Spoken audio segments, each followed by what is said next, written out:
Have a pleasant day to all employers there in Hong Kong. My name is Mylene Dubat, 36 years old, from Marilao, Bulacan, Philippines.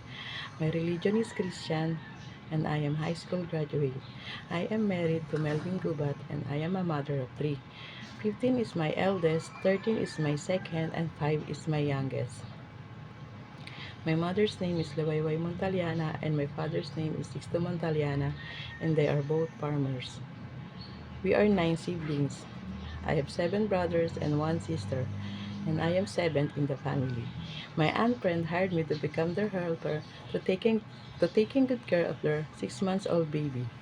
There are 4 members: the wife, the husband, the mother of the wife, and the 6 months old baby.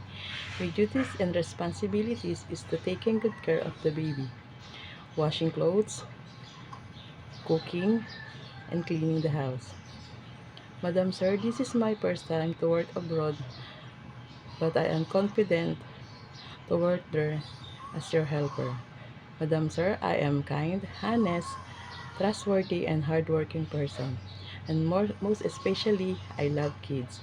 I treat them as my own children. Madam Sir, I hope you hired me to become your helper.